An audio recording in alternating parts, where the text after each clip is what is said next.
Hello, Mr. Hardy here, and in this video I would like to teach you about Act 5, Scene 9 of Macbeth by Shakespeare. You need to be familiar with the scene. You may have read it, listened to it, watched it or studied it before, and you're using this video for revision or to gain a better understanding. As per usual, I'll start by summarising what happens in the final scene of the play. We'll then explore the key characters, themes, context and quotes you may wish to commit to memory for your exams. And I'll leave you with a couple of tasks you can complete at the end of the video if you want to practice. So here we are, finally at the end of the play. What happens in Act 5, Scene 9? Well, the battle is over, and they've gathered to sort of discuss what has happened with the battle. And Ross, who is a Thane of Scotland, announces that young Siward has been slain, and his father, Siward, accepts this. He actually says, "Had I as many sons as I have hairs, I would not wish them to a fairer death." So young Siward has died a soldier's death. He's died on the battlefield, and his father, Siward, accepts this as a good death for a soldier to have died. Macduff then arrives on the scene with Macbeth's head, and he showcases the head, and the usurper is dead. Macbeth is dead, and then Macduff is the first person to hail Malcolm as the King of Scotland. He says, "Hail, King of Scotland," and then everyone repeats, "Hail, King of Scotland." And this confirms that Malcolm is hailed as the new King of Scotland. Malcolm then gives a little bit of a speech, and so the curtains fall for the final time, and the play ends. So who are our key characters in this scene? We have Malcolm, and he appears to be the rightful King of Scotland. By having King Duncan's eldest son on the throne, it restores the divine right of kings, because God chose this family to be in charge. It restores the great chain of being, so the kings and the royal blood are on top of the common folk. And therefore it brings natural order and peace to Scotland. So everything ends off well. And Malcolm, in his final speech, he vows to make a few changes to change Scotland for the better. He gets rid of this title Thanes, and then he replaces it with Earls, and he talks about a better time for Scotland with him in charge of the nation. We have Siward, and he's always a professional soldier. Even when his son has been killed in battle and it's reported to him, he doesn't cry, he doesn't break down. He accepts this as a professional soldier, and he's actually proud that his son died what you might call an honourable or a noble death. Ross, his main job throughout the entire play, and it's no different in this final scene, is to report information, and he does that. He furthers the play. And Macduff is presented as a character who has avenged his family, and he has restored peace to Scotland. So he comes across really as a hero. He's the antithesis, maybe the opposite idea of Macbeth. He is a foil, an opposite character to Macbeth. Where Macbeth is evil and wants power for himself, Macduff is honourable and wants power to be put in the right hands. Where Macbeth dies, Macduff lives. They have presented in opposite ways. Where Macduff is loyal to the throne, Macbeth commits treason and sacrilege. The comparisons can continue. Thematically speaking, there's a few themes you could touch on, but I think the main one here to discuss is good versus evil, and thankfully good triumphs in the end over evil. Macbeth starts as a good character, but he definitely falls into evil when he trusts the witches, when he fulfills his own greed and ambition. He definitely becomes an evil character, and what's reassuring is that Macduff, the good character, is able to triumph over him, and therefore peace is restored to Scotland. And speaking of things being restored, contextually speaking, all the way back in Act 1, you'll remember there were some videos that talked about the divine right of kings. This is the idea that God chooses who is royalty and who is on the throne, and God has chosen King Duncan's family.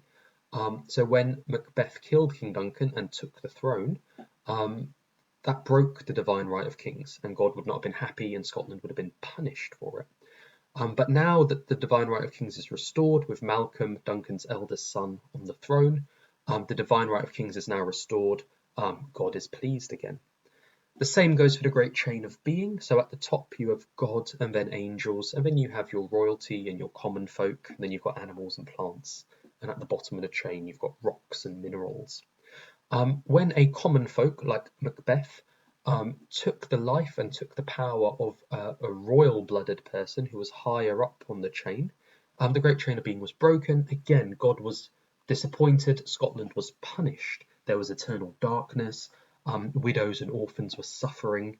But now that the chain is restored, Duncan's eldest son is back on the throne and Macbeth is no more, and the chain has been put back in the correct order. God is happy, peace returns to Scotland. And this is the same with the natural order. When God is happy, there is order in the natural world. Predators eat prey, everything works well. There's light in the daytime and there's darkness at nighttime. But when Macbeth broke the divine right of kings and broke the great chain of being, there was natural disorder or natural chaos. It was dark all day and all night. Prey birds started eating predator birds. Horses, instead of being vegetarian, became cannibalistic and ate other horses. Everything went wrong. But now Macduff has killed Macbeth and restored the divine right of kings and the great chain of being. Scotland can look forward to a time of natural order and a time of peaceful rule under Malcolm. So what are the key quotes in this final scene? Well, Macduff says, "The usurper's cursed head." Now, some of my students find it tricky when Shakespeare drops a letter and replaces it with an apostrophe.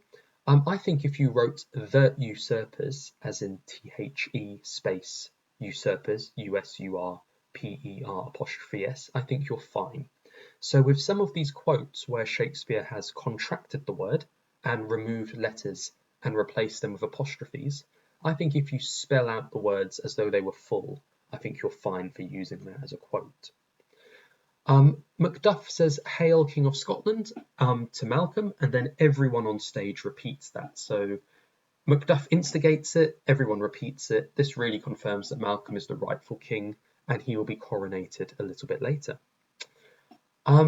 Malcolm, when he talks about Macbeth and Lady Macbeth, he uses some really cool metaphors. He calls Macbeth a dead butcher. A butcher is someone who kills animals, chops up dead animals to prepare it for people to eat. By calling Macbeth a butcher, it's saying that he treats people like animals, maybe, or maybe that they're already dead, that he gets his assassins to do the dirty work for him, or that he's perhaps so skillful with a sword that when he kills people, he's chopping them up, preparing them to sell as though he were a butcher. There's a few ways you could analyse that metaphor. And the metaphor for Lady Macbeth is fiend-like queen. Fiend is sort of like an evil spirit, maybe a bit like a demon, something like this. So she was a queen, but she was fiend-like, she was hellish, she was a demonish queen, which probably sums up her reign nicely. And I like that reference to these supernatural witch-like fiends, because obviously, if you remember, Lady Macbeth unsexed herself and filled her full of direst cruelty and spirits. So she has that devilish, fiendish quality about her. Okay, you can make notes from this video on a physical copy of the play. You can also try answering the question, what moral does Shakespeare want his audience to take away from Macbeth? Now, by moral, I mean what lesson does he want his audience to take away from the play? Remember, when you refer to plays, you must refer to an audience, not reader. If you want to be really specific, you know that one of his audience members would be King James I. What do you think Shakespeare wants King James to take away from this? There's many morals you could pick. Don't trust the supernatural. What quotes would back that up? Don't be over-ambitious. What quotes would back that up? Don't commit regicide. What quotes and ideas would support that moral?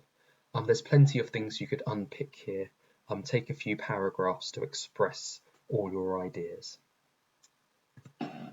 If you found this video and the entire series useful, definitely give it a like, and feel free to subscribe to my Mr. Hardy YouTube channel, where I will be analysing more literature texts that are commonly seen in the GCSE syllabus.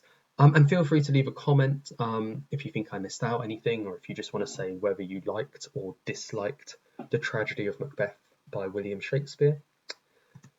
Thank you for your attention, and I will see you on the next one.